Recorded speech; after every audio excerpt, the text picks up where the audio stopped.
Hello good morning student.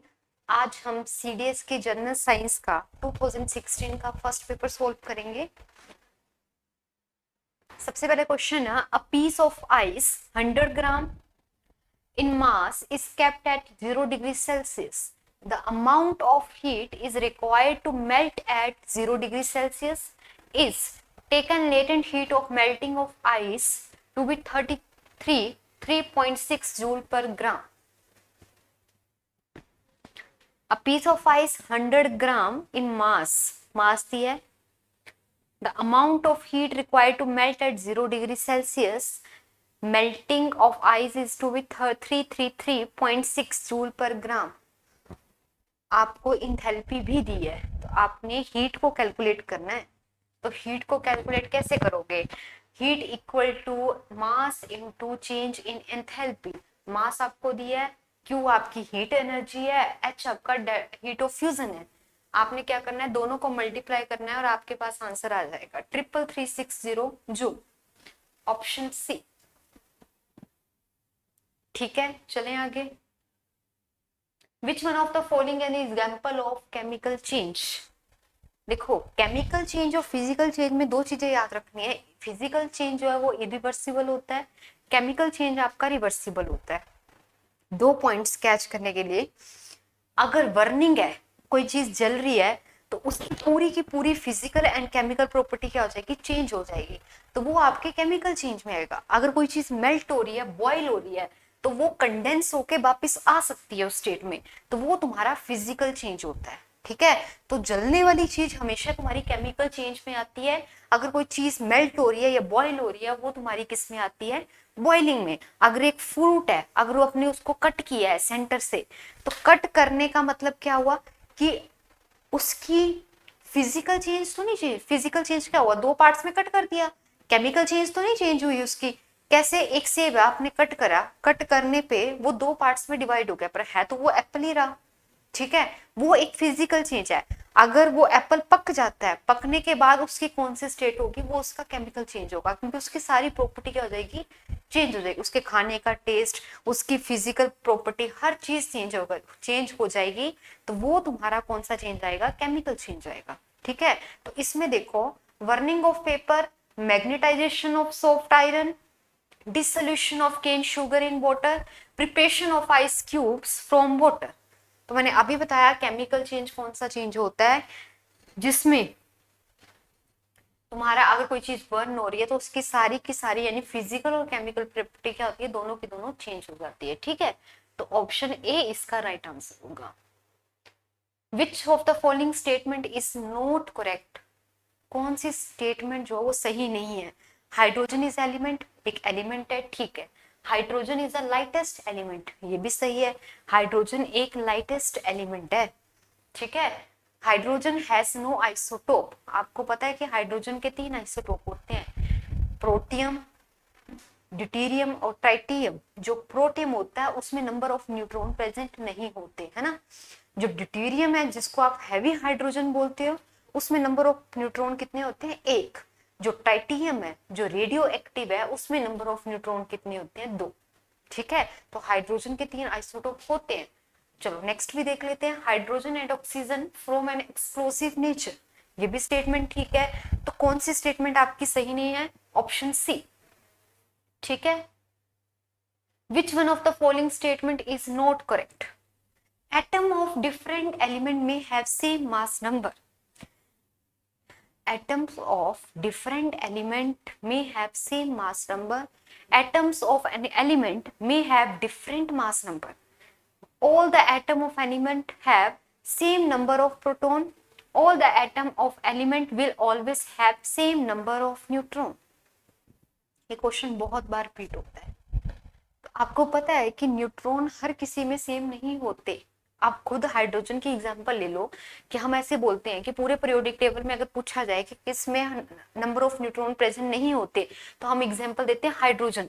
पर hydrogen के isotope को लेके चलो तो हाइड्रोजन के सिर्फ एक आइसोटोप प्रोटियम में नंबर ऑफ न्यूट्रॉन प्रेजेंट नहीं होते, जबकि ड्यूटेरियम और ट्राइटेरियम में 1 और 2 क्या नंबर ऑफ न्यूट्रॉन प्रेजेंट होते हैं. तो डी ऑप्शन जो है वो गलत है. All the atoms of an element will always have same number of neutron. Option D, क्योंकि हमें गलत स्टेटमेंट ही पूछी है, ये आंसर गलत है, इसका आंसर क्या होगा? Option D. The synthetic rubber has replaced natural rubber for domestic and industrial purposes. Which one of the following is the main reason behind that? The synthetic rubber has replaced natural rubber for domestic and industrial purposes. Which one of the following is the main reason behind that? First option है natural rubber is unable to meet the growing demand of different industry. Option B, natural rubber is grown in tropical country only. Option C, raw material for synthetic rubber is easily available. Option D, natural rubber is not durable. इसका right answer होगा option A, natural rubber is unable to meet the growing demand of different industry. ठीक है. The handle of pressure cooker is made of plastic because it should be made non-conductor of heat. The plastic used there is the first man-made plastic, which is polythene, terylene, nylon या bakelite. देखो polymer वाले chapter से ना 4 चीजें पूछी जाती हैं. एक बेकेलाइट कहाँ यूज होता है, दूसरा टेफ्लिन कहाँ यूज होता है, तीसरा थर्मोप्लास्टिक क्या होता है, और चौथा थर्मोसेटिंग प्लास्टिक क्या होता है. अब देखो टेफ्लिन तुम्हारा नॉन स्टिक पेन्स वगैरह में यूज होता है, डायरेक्ट क्वेश्चन पूछा जाता है. अगर बेकेलाइट का पूछा जाए तो जो हैंडल है प्रेशर कुकर का उसमें बेकेलाइट प्रेजेंट होता है. जो तुम्हारे स्विचेस वगैरह है घरों वगैरह में उनमें भी क्या प्रेजेंट होता है, तुम्हारा बेकेलाइट प्रेजेंट होता है. अब थर्मोप्लास्टिक क्या है, जिसको तुम रिवर्स कर सकते हो. थर्मोसेटिंग प्लास्टिक है जिसको तुम रिवर्स नहीं कर सकते. जो एक बार चेंज हो गया उसको तुम रिवर्स नहीं कर पाओगे, वो तुम्हारा थर्मोसेटिंग प्लास्टिक होगा. एग्जाम्पल के लिए तुम्हारा बेकेलाइट, मेलेमाइन, फॉर्मेल्डिहाइड, ये सारे के सारे तुम्हारे थर्मोसेटिंग प्लास्टिक है. ठीक है, तो इसका आंसर क्या होगा? Bakelite. Methyl isocyanate gas, which has involved in the disaster in Bhopal in December 1984, was used in the Union Carbide factory for the production of. ये सभी को आंसर पता होना चाहिए. इसका आंसर है ऑप्शन डी, पेस्टिसाइड्स. ठीक है.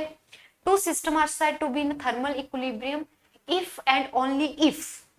Option A, there can be heat flow between them even if they are at different temperature. There cannot be heat flow between them if they are at different temperature. Option C, there is no heat flow between them. Option D, the temperature are slightly different.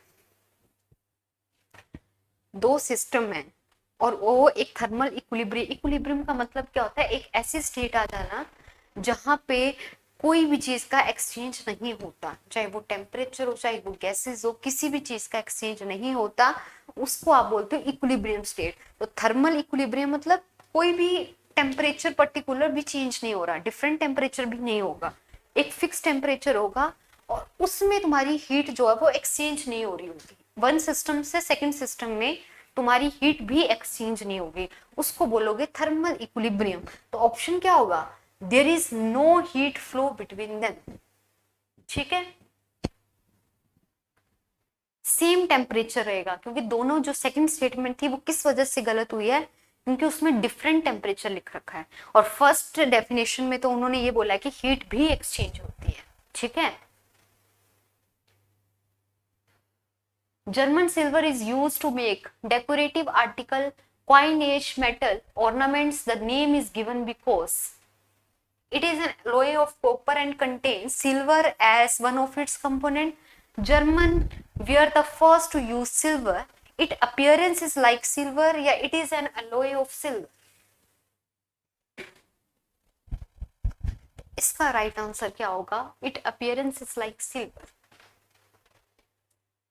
After hot sunny day, people sprinkle water on the rooftop because water helps air around the rooftop to absorb the heat instantly.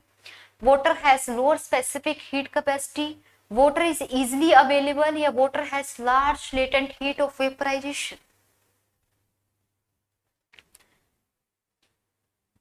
तो इसका option होगा option D, water has large latent heat of vaporization. ठीक है, तो ये थे आज के क्वेश्चन। आई होप आप सभी को समझ आए हो। आज के लिए बस इतना ही। Thank you.